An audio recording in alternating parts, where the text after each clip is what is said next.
તો હવે વાત કરીશું મહાસંગ્રામના ટોપ 9 સમાચારોની। લોકસભા ચૂંટણીને લઈને દિલ્હીમાં ભાજપની કેન્દ્રીય ચૂંટણી સમિતિની બેઠક મળવા જઈ રહી છે। સૂત્રો મુજબ આ બેઠકમાં યુપીની બાકીની 24 લોકસભા સીટો માટે ઉમેદવારોની યાદી જાહેર કરવામાં આવશે। આ ઉપરાંત સાથી પક્ષોના કોટાની બેઠકો પણ નક્કી કરવામાં આવશે।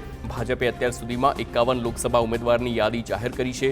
પીએમ મોદીની અધ્યક્ષતામાં મળનારી બેઠકમાં નડ્ડા, સીએમ યોગી સહિતના નેતાઓ હાજર રહેશે।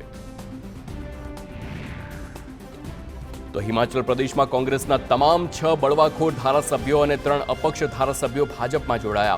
આ ધારાસભ્યો ભાજપમાં જોડાયા બાદ કુલ 68 વિધાનસભા બેઠકોમાંથી કોંગ્રેસ હવે 34 બેઠકો પર આવી ગઈ છે। ભાજપની સંખ્યા વધશે નહીં, કારણ કે હિમાચલ પ્રદેશ વિધાનસભાના અધ્યક્ષે 6 બળવાખોર ધારાસભ્યોને સસ્પેન્ડ કર્યા છે અને 3 અપક્ષ ધારાસભ્યોએ રાજીનામું આપી દીધું છે।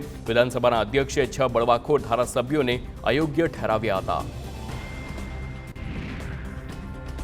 તો લોકસભા ચૂંટણી પહેલા બસપા સુપ્રીમો માયાવતીએ મોટી કાર્યવાહી કરી છે। પાર્ટી વિરોધી પ્રવૃત્તિમાં સામેલ શ્રાવસ્તી લોકસભા બેઠકથી સાંસદ રામ શિરોમણી વર્માને પાર્ટીમાંથી બરતરફ કરાયા છે।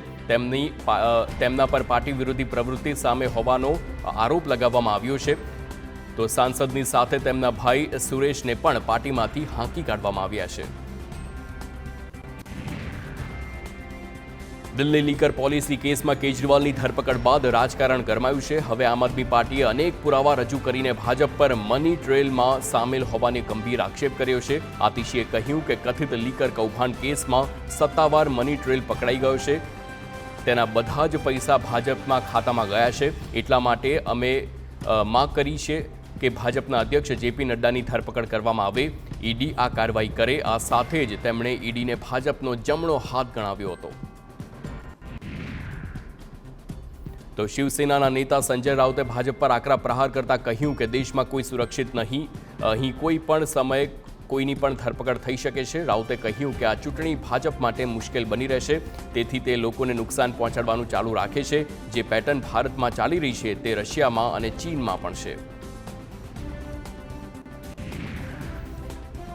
લોકસભા ચૂંટણી પહેલા કોંગ્રેસને વધુ એક ઝટકો લાગ્યો છે। પૂર્વ ધારાસભ્ય મનોજ ચાવલા ભાજપમાં જોડાયા છે। મહત્વનું છે કે મનોજ ચાવલાએ પાર્ટીમાંથી તમામ પદો પરથી રાજીનામું આપી દીધું છે।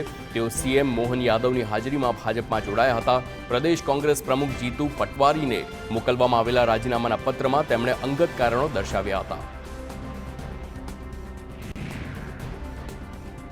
ઓડિશા ભાજપમાં હવે એકલા હાથે લોકસભા ચૂંટણી લડશે। ભાજપના પ્રદેશ અધ્યક્ષ મનમોહન સામલે કહ્યું કે રાજ્યની 21 લોકસભા બેઠક અને 147 વિધાનસભા બેઠક પર ભાજપ એકલા હાથે ચૂંટણી લડશે। મહત્વનું છે કે એવી અટકળો હતી કે ભાજપ અને બીજેડી વચ્ચે ગઠબંધન થશે, પરંતુ ભાજપ અને બીજેડી વચ્ચે ગઠબંધન મુદ્દે સમજૂતી ન થઈ શકી। સાથે જ ગઠબંધનની ચર્ચા ઉપર પૂર્ણ વિરામ મુકાઈ ગયું।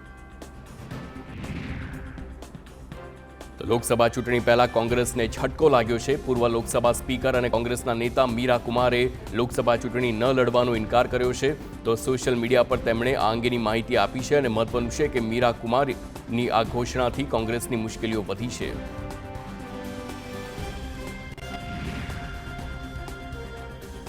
ભાજપ મણિપુર, મેઘાલય અને નાગાલેન્ડમાં લોકસભા ચૂંટણી માટે ઉમેદવારો ઊભા નહીં કરે। ભાજપે નિર્ણય કર્યો છે કે આ રાજ્યોના પ્રાદેશિક પક્ષોને સમર્થન આપશે। આ 3 રાજ્યોમાં 5 સીટો પર 19 એપ્રિલે મતદાન થશે। ભાજપે કહ્યું કે મેઘાલયમાં એનપીપીને પ્રોત્સાહન આપવા માટે ભાજપે લોકસભા ચૂંટણી માટે શિલોંગ અને તુરા બંને બેઠકો પર એનપીપીના ઉમેદવારને સમર્થન જાહેર કર્યું છે। લક્ષદ્વીપમાં એનસીપી અજીત જૂથને સમર્થન।